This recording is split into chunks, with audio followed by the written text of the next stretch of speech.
welcome everybody to the inaugural episode of Top Deck Casually Competitive Cubing. We are absolutely giddy to have you join us here today. I am your host, LTD, and with me in the booth, as always, is good buddy EXO. Hey, how's it going, everyone? Thanks for joining us for the very first game ever of Top Deck Casually Competitive Cubing. We are here in the Ancient Space playing Match 1. Yes, we are, and it looks like I'm going to keep my first hand here with a nice set of islands and plains and a forest, along with the swords to plowshares and a gaze embrace. Let's see what you wake up with, EXO. Yeah. Looks like this first hand here, Island Sanctuary, Polymorph, Planar Collapse, Blue-White, looks like what I'm playing. I'm mulligan it, mainly because of just the two islands there. I really wanted to see a plains, which I have here in my second hand. Pacifism, Vesuvian Doppelganger, Grim Monolith. These are classic ancient power cards. I'm going to keep the second hand. Yeah, very scary stuff you're holding there. And just happy to have everyone on board here and see what this competition can cook up for us here. Yep, we are playing for prizes here at Top Deck Casually Competitive Cubing. We are playing in the Gideon Trials because we have a silver Gideon coin as the prize, right? Yes, that is correct. We've got a coin for all 5 of the primary colored planeswalkers, and the first one, of course, being white, because that is the order that it is. And we'll just see what it is. We're going to race to 5 matches. Each match is consistent of a best of 3 games. So you either take the first 2 or we go to 3.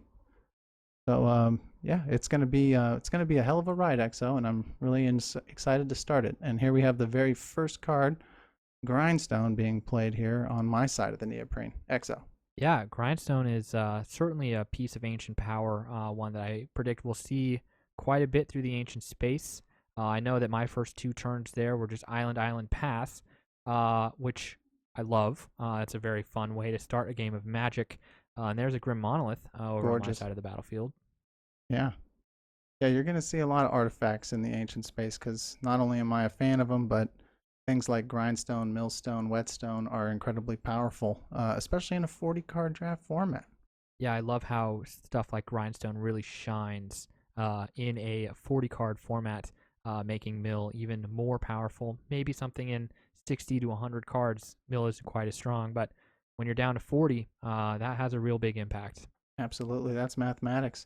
So while we're on the subject, EXO, let's tell the folks at home what our mission is here at Top Deck Casually Competitive Cubing. Yeah, well, the first thing we want to do is we want to bring paper play to the players. I think we're very passionate about the cardboard, very passionate about the in-person aspect of playing cardboard with other players, and that's definitely the first thing we're trying to do here. Absolutely. No proxies, no art cards, just the actual real deal, because we're kind of a fan of this game. Yeah, and then the second thing I would say is the competition. We're here trying to better ourselves as players. There are prizes on the line throughout the Gideon Trials and the trials that are to come. And the competition aspect is one of our driving motivation factors. Right, because I remember back in the day in the 90s playing for Ante, okay? And it was incredibly fun and unique, and it made you feel like, you know, this was something that you couldn't experience any other way. Now we don't have Ante anymore in Magic, right? For various reasons that I tend to mostly agree with. So instead what we've done here is put some actual prizes up, some actual shiny stuff up here for the competition. Yep, definitely. Very fun playing for prizes. Competition is just a huge part of this game. Trying to better ourselves as players. We're not professional players. We're just trying to play the best possible games that we can, and we're willing to learn through the process. Right, which is going to bring us to our third and final point, which is design and cubing and in general. I mean, we built and designed these cubes. Each one is constructed by us. It's not something that you buy. And, you know, they really speak to you as what kind of player you are based on how you design your cube. Am I right? Yeah, definitely. Like my cube, the foil cube, which we'll see later on in the trials, was designed primarily with the environment that I was playing in when I first started playing this game. And I know that your design is very much like that for you. These are the cards that you were playing with when you were first introduced to this game, and you just try to capture that environment and the cards that were powerful when you were playing in lunchrooms as a kid. That's exactly what I'm trying to do with the foil cube as well. Well, hope the folks at home here are going to see and appreciate what we've got in store here at Top Deck Channel. So, I've just been basically grinding away at your library here, just taking the top two off at a time. But not a very bloody battle here. As you swing in here with this Ore Thief, I'm going to respond with the Swords to Plowshares, negating his graveyard trigger. Yeah, I really like that card interaction there with the exiling the Aura Thief, so I don't get to gain control of your warship, which would be very strong. But your board state over here with just the grindstone and the warship is that's a good illustration of what the ancient cube has to offer. This is very old power, not something people are really used to seeing nowadays, but it really does lock the game down. Like as long as you have a creature on the battlefield, I can't get you with combat damage. And since this is a 40 card format, you're really threatening me with that grindstone and milling me out. Right. And really, if you think about it, cards that are printed before the year 2000 are not necessarily built with any other format in mind besides 60 card. Right. So this is kind of an experiment to see if you could, in the ancient space, as I call it, pre-Y2K cards, can you put something together that is going to be cubable and produce amazing looking games? And that's part of why I agreed to set out on this journey with you here, XO, to see if that's possible. Yeah, and I just am so thankful that you decided to join me on this journey of cubing and the Gideon Trials. It's been a lot of fun, and it is really cool seeing these ancient cards that weren't designed for limited or drafting really actually shine in, cubing. So it's really fun to see these old cards on the neoprene. This is where the game came from. These are the first designs ever in Magic's history, and they still hold up. And I love this ancient, original Magic power. Yeah, and I really just value the game like as a purist. Like I want to keep the game as I remember it all those years ago, but really you're showing me here with what we can do in the cube space, things like unglued cards, unhinged cards, other silver bordered stuff, and it's just really wish cards. These cards have really shown me a whole new side to it that I've really come to enjoy. So we're gonna get into that in match two. Yeah, definitely in the foil space, we're exploring some of the more modern card designs. But really, all of the modern card designs are being influenced by this ancient power. So it's really important to understand where those designs are coming from, and the ancient cube does an amazing job of showcasing that. And the foil cube, which we'll see later on in the trials, explores some of the more modern and out there designs, while also staying grounded in more modern day Magic. Yep, we're gonna get it. But that was a nice little counterspell battle we had there. So I end up getting to keep my Kesa because I memory lapsed your desertion. Yep, and that activates your warship now. So you did need a creature on board in order for that to matter. Kesa is filling that criteria. You certainly are looking like you're pretty far ahead so far in this first game of the Gideon Trials. I just have a tapped Grim Monolith. I know I've been missing land drops, but I do have counterspells in hand, and I'm just being pressured by the grindstone. So not a whole lot of combat damage so far. Yeah, I mean, you haven't played too much, but you do have an incredible land base, no doubt. I'm going to go ahead and pump my Kesa here with a Gaze Embrace, making her quite the little threat. Going to be a 6/7 trample activated regen. My worship's online. I got the grindstone and the mana to use it. Things aren't looking too great over for you there, XO. Yeah, so this is going to be the first blood drawn so far in the Gideon Trials with a nice pumped up Kesa there. Getting in for 6. That's quite a big attack, especially in the ancient space. Being able to regen is very strong. I love that embrace cycle. I know that all of them are here represented in the ancient cube. That's correct. Really nice to see. But yeah, very scary. Right, but I know you have some scary cards in there to answer too. Let's see how you're going to answer this now, though. I mean, you need some bodies, it looks like to me. I know I have a Vesuvian Doppelganger in hand. I just untapped my Grim Monolith, so I have a lot of mana available to me. Vesuvian Doppelganger could get me a body on the battlefield. It would be a copy of Kesa, obviously. Not quite as good as yours without that embrace. But it would get me something that could be on the ground and block. Oh, there's a good answer. Classic pacifism. This is one of those cards that is top deck canon. It's across both cubes. Foil cube is running it as well. I think it's just a perfect example of a good Magic card Nice efficient removal, good interaction points. I mean, if you can destroy enchantments, then you can get your creature back. I just really love pacifism. Yeah, some cards are just too good not to cube if you're at all aware of them, you know, and pacifism, swords to plowshares, right? I mean, these are kind of cards that you're going to see very frequently if you're ever designing or playing a cube. Yep, and these are cards that are popular across all formats. Like I know Swords will see play in EDH, Pacifism will see play in EDH.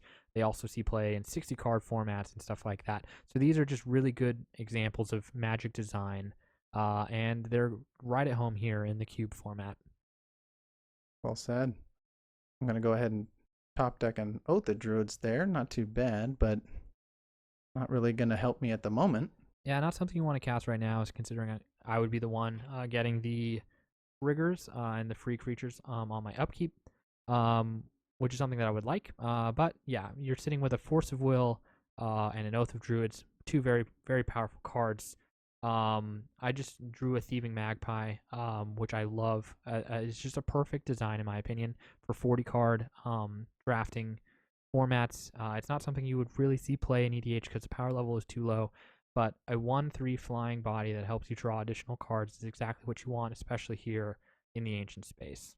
Yeah, he is quite the little monster in the air, that's for sure. If he's on the other side, you're going to notice him and start to hate him very quickly. Yep, I just love that he draws me cards. I like that. He's just a good design, a really good design. It showcases what Magic was back in the day. Not top deck cannon. Foil Cube is not running it. But it might be something that we could wish. I think that's a very good wishable card for the foil cube. Yeah, I'm sure you've got access to much more flashy and powerful cards, but he's right at home here in the ancient space, that's for sure. And basically everything I'm picking is for the sole purpose of creating interesting cube games. So Right. I'm hoping that in the 40 card format, these cards are well balanced and they trigger correctly. They don't misfire, and they are synergistic to the point where you would be equally compelled to draft any of the 5 colors. And no one color would be overrepresented in comparison to another, et cetera, et cetera. So it sounds easy, but it's actually a little hard to pull off, and it's been a really fun endeavor to pull off here. Definitely. And if you're planning on setting out to build a cube in any way, one of the most important things to think about are what are your restrictions for your cube? Will you play with power or will you play without power, for example? And I know that you chose LTD, the ancient space, because that's what you were comfortable with. A lot of your cards that just happen to be in your personal collection were from this era of time, and I love it as a time capsule and just a period piece of where Magic came from, what it is, and how to draft it. Yeah, and we don't have any power here because it's not fun to play with. But what Right. is fun to play with when you're up against the grindstone is an island sanctuary. So now you are effectively inoculated from the terror that is the grindstone. Now, this is wonderful interaction here with the Island Sanctuary and the Grindstone. Your whole plan so far has been Grindstone. In fact, it was the first card you played this game. And look at my library; it is so incredibly small. Yeah, you're getting down there. That you are definitely threatening milling me out. There's a telekinesis locking down the elf there. I just Yep. don't really want to take combat damage, even though certainly I am most scared of being milled out. But the Island Sanctuary is going to help me with that. But Right. wonderful design here. You can afford to cast it, and why not cast it? It is one of the coolest and most unique cards I'm aware of. Telekinesis, keeping things tapped for 2 turns. Yeah, 2 turns.